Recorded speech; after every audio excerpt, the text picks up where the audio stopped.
I always like to start with audience participation. So I want you to tell me what you think are the biggest challenges facing your parish. Instilling a sense of spirituality. Instilling a sense of spirituality. Got it. Sometimes periodically here, some of the clergy will resonate with this. I go to community and the priest says to me, yeah, I just got a bunch of people that say, look, as long as the church is here to bury me, I don't care what happens afterwards. I got it. Yes, good point. What else? Yes, ma'am. You know, a lot of things that get thrown at us in our daily life.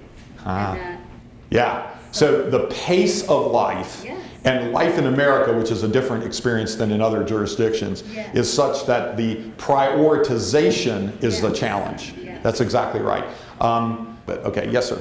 Just appreciating the fact of where our life. Yeah, what it means to be a Christian and the enormity of the gift that means to each of us in our lives and how we live that. Exactly right. What else? Yes, two on this side. Yes, ma'am. We have an aging community, and more going out the door than are coming in the door, right? To put it bluntly. Yeah, we'll see some data about that. I got that. Yes, sir. The world around us, right? Yeah, absolutely. We're going to talk about that. Yes? Getting the children in the church to connect with Christ. Yeah, we're going to camp on that one for a while because that is so urgent, that's so important. We're going to camp on that one. Excellent. Yes, ma'am? getting more people to think in a more positive way. Yeah, it's what I call the ATM church experience, right? Where you drive by the ATM, you swipe your card, you get what you want out, and that's the end of it. You know, it's like, I'm done. Okay, yes, somebody in the back? Yes. And to make our faith relevant for young people and young families. Okay, make our faith relevant, or maybe to, I'm not quibbling at words, but really to make sure they appreciate the relevance of it, because it's there, we're doing a lousy job of communicating it, right? And that's an excellent point, yes. What else? The indifference of young families. But we confronted that in our area, and one of the things we did was we partnered with all of the other Christian churches in the Atlanta metro area, and we formed a church basketball league so that the kids could play basketball on Saturday, and they would all be able to be in church on Sunday. And so all of the faith denominations came together. So we were playing Baptists and Episcopalians and Presbyterians, and there were some other interesting things that came, but that's a huge issue. Yeah, what else? Yes? To put the zeal back to us. Put the zeal back to spirituality in all age groups. Excellent. Yes, sir? To understand that the gift is... Right. To understand where the church fits in their whole notion and planning of generosity. Excellent. Yes. Got it? Yes, Father? This goes to the spirituality point that people have raised, but at a more fundamental level. Just people in the four walls. To be a church in community. The church for the community. Oh, for the community. The community at large, not just the people within the four walls. Right. Gotcha. Excellent. We're going to cover that. Yep. Yes, sir. The push and pull of interfaith marriages within our church. Right. Or what I call the greatest opportunity that's ever been given to us. But yes, exactly right. Yes. Engagement overall, so you always have 20% of the people doing 80% of the work in the parish. The word that he used is the word we're going to talk a lot about, and that's engagement, the E word. And if you were looking for one word takeaway, that's a one word takeaway, because it manifests itself in a lot of ways. Engagement sacramentally, engagement liturgically, engagement in ministries, engagement in persons, engagement in relationship, engagement in community, engagement in philanthropy. I mean, it goes on and on and on and on. So if you were looking for one word, and you'll hear me come back to that, that's the word we're going to come back to, and I'm going to give you the... Yes, ma'am? Putting the Vasilopita cutting practice into reality. Ooh, that's a great metaphor in there to kind of get that out of there. Add a sentence behind it that will explain. We know the tradition that the first piece goes to Christ and his church. Yeah, so when we look at root causes, and that's what we're going to spend some time focusing on, that's why I came back. The very first thing I said is understanding what it means to be an engaged disciple of Jesus Christ. Now, there's two parts, there's more, but there's at least two parts to that equation. One is the theological, sacramental, liturgical part. That's way above my pay grade and outside my jurisdiction. When we look at the model that I'm going to give you, that's the one I'm not going to talk much about, as critically important as it is, but I'm going to give you a couple of hints. I'm looking at the rest of it, the operational side of how we relate to each other and how we relate as a church. But you're absolutely right. That is a critical point. Yes? The biggest challenge is having our people in society realize whether the church is relevant. And so let me jump on that, because that's fantastic. That's exactly the thing I want you to understand is, I asked a series of questions of the youth yesterday.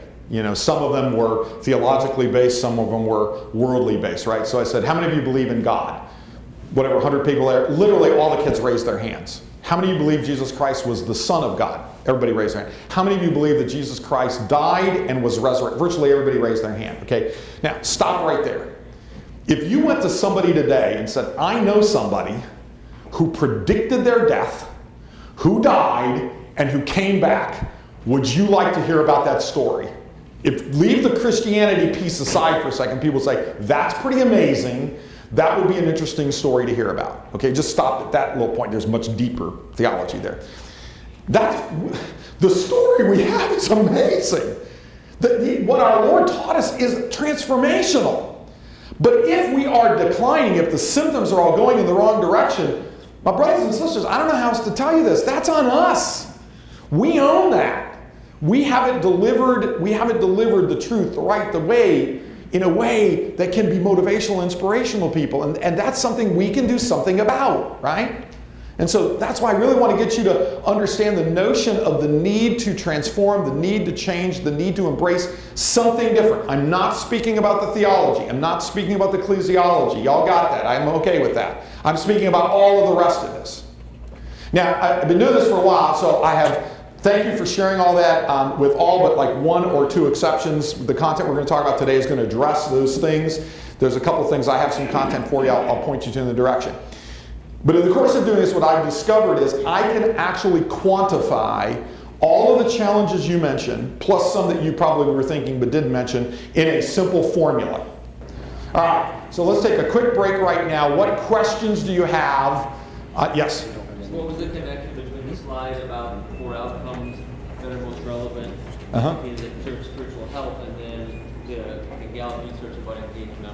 I missed the connection. Okay. The way you go about addressing those is through engagement, right? And so, again, the data point that was kind of surprising was the first one, right? Life satisfaction. What they found out is if people look at their church as a place where they can get what they need to be better at life or deal with the issues that they're having in life or dealing with the struggles they have in their life, their level of connectedness and engagement with that is infinitely higher, and they're more likely to be involved in other dimensions. Think about it this way. If you've ever had a friend who is struggling with something mightily in their own personal lives, right, and you help them resolve it, what happened to the nature of your relationship? Got stronger, got deeper. They looked at you as an integral part of their life, right? And so the question is, when did the church stop being the spiritual hospital we claim it to be? And what's the consequence of that? Because, I mean, if you go to any bookstore, there are still some bookstores. If you go to any bookstore, the self-help section is enormous. I mean, there's thousands and thousands and thousands of titles of self-help. When did the church not stop being the place that people went to find meaning, to find purpose, to find calling, to know the answer to their why, to find the common people struggling with the things that they're struggling with, whether it's alcohol addiction or porn addiction or whatever, right? When did the church stop being that place that we looked at and said, if I'm having a life problem, and we always have them, that's where I'm going to go first.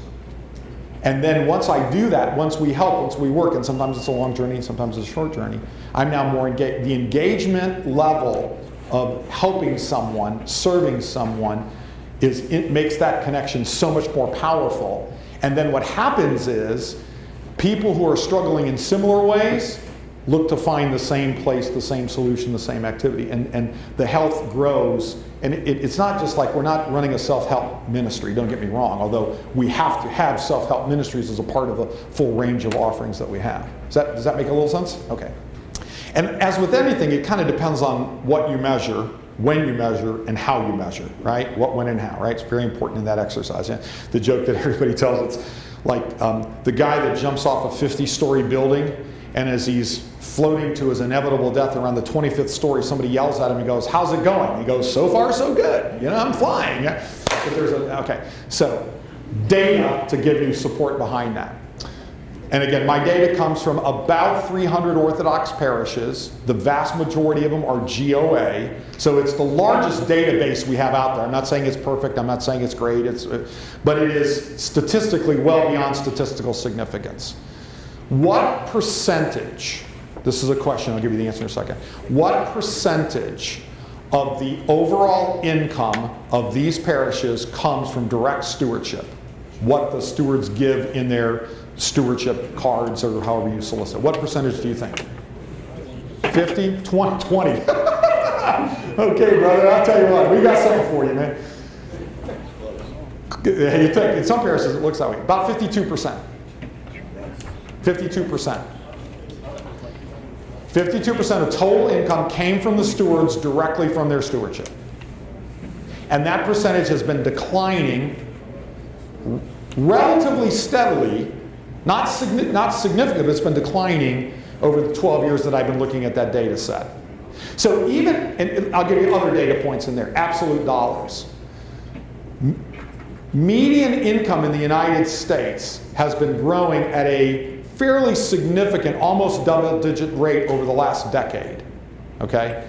Giving to churches has been declining over that same decade, and I've got hard numbers that I can give you that are across all Christian denominations. There's one major outlier on that, one major outlier, and I don't want to get into a theological conversation, but one major outlier. What's the major outlier?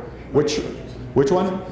Mega churches, great answer. That is correct, but they're not in the data set because they're doing it by denomination, so that's a great point. What's the denomination that's the major outlier from the declining level of contributions? The Mormon Church. And again, I want to get a theological conversation about whether they're Christian or not. That's not my point. They're a tithing tradition. The last research they did shows that the typical Mormon will give about 7.1% of their income to the church. Doesn't mean they're not. I've closed 2 very large transactions for Mormon clients when we sold their companies, hundreds of millions of dollar transactions. And in both cases, when I asked for the wire transfer instructions to send the money to their wire, they gave me 2. The first 10% went to their temple and the 90% went into their personal account. So they have a different mindset. But again, if you look at the actual numbers, you'll see in some parishes nominal dollar increases. When you adjust it for inflation, it's a decline. When you adjust it for increase in median income, it's a steep decline. Right? So if you look at the actual numbers, what you'd say is even if your stewardship revenue this year was a little bit more than it was last year, and you also have to adjust for number of bodies, right? So that's why it's per capita. So if you got 10 new stewards, I hope you got more this year than you got last year, right? But when you adjust for numbers per capita, when you adjust for inflation, when you adjust for median income, it's on a steep decline. And the percentage of which our revenues support our churches has been on a steady decline for the last decade. I mean, 52%. Just think about it this way. When my father was an immigrant to this country. When my father came over to this country, or in your case, your fathers or grandfathers or wherever they came from, grandparents, grandmothers, whatever, when they came over, in the early 1900s, what was the percentage of the revenues of the church came directly from the stewards? 100%. In the intervening 100 years, we're smarter, we're more educated, we're more successful, we're wealthier, and we are supporting our churches at a rate that those wonderful immigrants who came in with no education and no experience and couldn't even speak the language aren't even doing. The mistake we often make is we tend to view everything as the priest's job. Why doesn't the priest do this? Why doesn't the priest do that? Why does the priest do that? Why does the priest do that? And there was one who was capable of doing all of that. We crucified him, so that didn't end up so nicely for him. So the rest of it is clearly critical responsibilities that clergy have. But the part that I want to jump off of is it's our job too. What are we doing? And raise your hand if you're familiar with the National Study of Youth and Religion. The fact that all of you didn't raise your hand that you don't know the National Study of Youth and Religion is to me a wake-up moment of some challenge, right? So it's the longest running longitudinal study of the impact of religion on young people. It started at the University of North Carolina. It moved with the principal investigator, Dr. Christian Smith, to Notre Dame University. It's over a 15-year study of 3,300 young people, following them over the arc of their lives, including a variety of data gathering, including interviewing them and interviewing their parents, right? It is, I know Tony's been all over it, I know he's applied it, it's must reading for everybody involved, not only in youth ministry, but I would suggest to you for every parish, right? And I have a slide in a second, and I'm just going to touch on one thing. Number one influencer of the faith of the children, or in fact, the number one influencer of children as a whole, is the parents. It's not social media, it's not their peers, it's not Captain Marvel. It's the parents. And so when we look at programs that are not as effective as they could be, we should be looking in the mirror. Because we own that problem. When we see our kids or other kids wandering, that's us. That's on us. And by the way, the second greatest influencer are other adults in their community, whether it's their godparents or their Goy advisors or their basketball coaches. I mean, there were points in times in the 15 years that I coached Goya basketball where I was delivering a life lesson to one of my players that I hope that they carried with them the rest of their life. And I had an ability to influence in a way that maybe the parents didn't, because I wasn't the one constantly fussing at. We own these problems. When I say we have a religious education problem for our adults, we own that. When I say we have it for our kids, we own that. When I say we own that. Every one of the problems we've talked about, we own them. Now, of course, the clergy are our leaders, they're our partners and whatnot. And of course, we have to look to them, the guys, we have to work together in partnership. But we own the problem. And until we get about fixing them systematically, we're going to continue to come to these events and complain about the declining numbers. And that's what's happening. That's why we're going to spend the rest of the time on the how-tos, hopefully, to address most of what you said. Most of what you said. We have an evangelization responsibility, as Father Luke and others remind us, outside the four walls of our church. But we have an equally critical evangelization responsibility inside the four walls of our church, and for the people that occasionally come inside the four walls of our church. And until we accept that awesome responsibility and the hard work that it entails, we're going to continue to see these same declining statistics across the board. You would probably be familiar with his organization, the Barna Research Group, because Barna does some of the really incredible research out there. He wrote a book called Unchristian. And one of the things that they pointed out is that one of the largest criticisms of Christians, people who claim to be Christians, by those who are either not Christians or lapsed Christians, meaning they were but they left, right? One of the number one criticisms, if not the number one, is what? We are hypocritical. We talk it, condescending also, we talk a good game, but we ain't walking the talk. We talk about loving one another, and then we start saying, now here's all the people that are excluded from our church. You know, I mean, I've been to some places, look, I understand it. Listen, I understand the didactic teaching moment behind the Eucharist. But how does it sound when the first thing, now, here are the list of people that cannot celebrate by taking the Eucharist. Stay your pews. Now, we don't say it that way, but you know, so we have to keep true to the faith. I understand that. It's absolutely the case. But we, to the point you're making, in the eyes of those that have left Christian churches, and in the eyes of those who never graced the presence of Christian churches, we aren't walking the talk. What's one of the things that's different about those in the early days of the church is they walked it. They walked it. And they put their lives at stake. I mean, to be honest with you right now, we can talk all day long about how hard it is to be a Christian in modern America, and that's true. But none of you are going to get killed for standing up and saying you're a Christian. But they did. Very different experience. They were, as we would say, all in. We're hardly in at all. And this has only happened in literally the last 100 years in the United States, and there's reasons why, right? So what we got to stay focused on are what are some of the things we can do to re-engage in that passionate living as an engaged disciple of Jesus Christ. Put it another way. Every bad thing I do reflects on each and every one of you. Because like it or not, they see me, they see you, they see us as both being Orthodox Christians. If I do something bad, it reflects on you. And same with you. And we've somehow lost this sense of responsibility and sharing and working together in that regard and actually walking the talk.